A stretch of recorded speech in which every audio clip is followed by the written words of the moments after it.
ሰላም ለእናንተ ይሁን እግዚአብሔር ቤተሰቦች። ጥቂት የእግዚአብሔርን ቃል በመታዘዝ የሚገኝ በረከት በሚል እንከፋፈላለን። አንደኛ ነገሥት ምዕራፍ 17 ከቁጥር 1 ጀምሮ ሄደን ስንመለከት ነብዩ ኤልያስን እናገኛለን።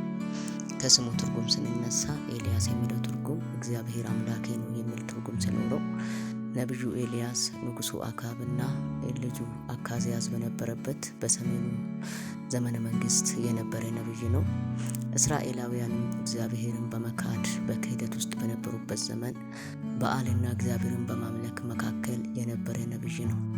ቢሆንም እግዚአብሔር ሕዝቡ እንዲጠፋበት ስለማይፈልግ ሕዝቡን ለመመለስ ስለ እግዚአብሔር እንዴት አድርጎ በኤልያስ ሲጠቀም እንደነበረና ኤልያስ የፍርድን ቃል ሲናገር ሰማይን ሲዘጋ በእግዚአብሔር ላይ ያለው መተማመን ቆራጥነትና ደፋርነቱ የሚያስገርም የእግዚአብሔር ነብይ እንደሆነ መጽሐፍ ቅዱስ ይነግረናል።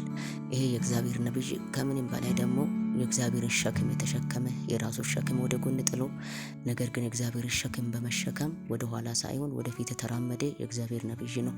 እግዚአብሔር ሕዝቡ እንዲጠፋበት ስለማይፈልግ እግዚአብሔር ሕዝቡ ላይ በመፍረድና ሕዝቡን በመቅጣት በሚፈልገው መንገድ ሕዝቡን ይመልሳል። ስለዚህ እስራኤላውያን ወደ ቀደመው ነገራቸው እንዲመለሱ ተሐድሶ ወደ እነሱ እንዲመጣ እግዚአብሔር 3 ዓመት ተኩል ሰማይ እንዲዘጋ አድርጓል። ምክንያቱም እስራኤላውያን በዓልን በማምለክ ውስጥ አምላካችን በዓል ዝናብን በጊዜው ይሰጠናል፣ ደግሞ ፍሬም ያበዛልናል፣ እህልን እንዲያበቅል ያደርግልናል ብሎ በዓል ላይ በመተማመናቸው እግዚአብሔር ሰማይን በመዝጋት 3 ዓመት ተኩል ሰማይን በመዝጋት በዓል ላይ እንዴት እንደ አፌዝን ያመለክታል። ስለዚህ ነብዩ ኤልያስ የእግዚአብሔር ሸክም በመሸከሙ እግዚአብሔር አላሳፈረውም። እግዚአብሔርም ደግሞ የእሱ ሸክም ተሸክሞለታል። እግዚአብሔር ሰማይን 3 ዓመት ተኩል ከተዘጋ በኋላ ወደ ፋፋ ሄዳለው። እግዚአብሔር በዛ ይመግቡ ዘንድ ቁራዎችን እልክልሃለሁ አዝልሃለሁ አለው። ኤልያስም እንደ እግዚአብሔር ቃል ሰማይን ከዘጋ በኋላ ወደ ፋፋ ሄደ። ከዛ በኋላ ግን ጠዋትና ማታ ቁራዎች ምግብ ያመጡለት ነበር ይላል። ከወንዙም ይጠጣ ነበር። ወንዙ በደረቀ ሰዓት ግን እግዚአብሔር ወደ አንዲት ሱነማይት ሴት ላከው። ሱነማይቱ ሴት ግን ያለችው የት ነው? እዛ በዓል በሚመለክበት ጣዖት በሞላበት ስፍራ የምትኖር አንዲት ሱነማይት ሴት ወደ ስፓሪታ እግዚአብሔር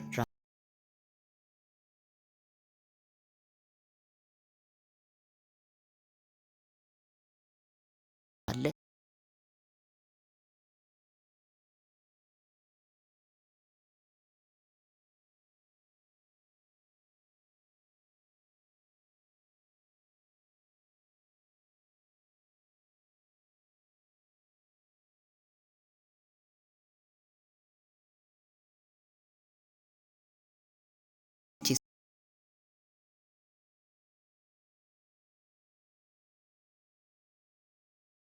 እንጃብቤ የነበረው ሞት እሷም ስታወጅ የነበረው ከቤቷ ላይ አልፎ ሄደ፣ ተጠርጎ ሄደ።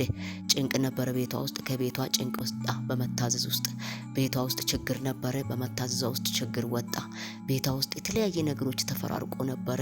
በመታዘዟ ውስጥ ግን እግዚአብሔር ነገሩን ቀይሮ ሞትን ወደ በረከት፣ ችግርን ወደ በረከት፣ ጭንቀትን ወደ በረከት፣ ስቃይ ወደ በረከት ቀይሮላታል። ስለዚህ ዛሬም አንድ ነገር ነግራችኋለሁ። በመታዘዝ ውስጥ እግዚአብሔር ወደ በረከት ያሻግረናል። በእኛ ላይ የሚያንዣብበው የሚያፈራርቀው የትኛው ችግር፣ መከራ፣ ስቃይ በኢየሱስ ክርስቶስ ስም ከጓዳችን፣ ከቤታችን፣ ከህይወታችን፣ ከጤናችን ላይ ይሄዳል። ይሄ እንዲሆን ግን እግዚአብሔር መታዘዝን ይጨምርልን። ይሄ በረከት የተገኘው በምንድን ነው? በመታዘዝ። ህይወቷ የቀጠለው በምንድን ነው? በመታዘዝ። የተሻገረችው ያንን መከራ የረሃብ ጊዜ በምንድን ነው? በመታዘዝ። እግዚአብሔር በመታዘዝ ውስጥ ትልቅ ስራ አለው። እግዚአብሔር ባርካችሁ። ይህንን ለሁሉ አድርሱ። ተባረኩ።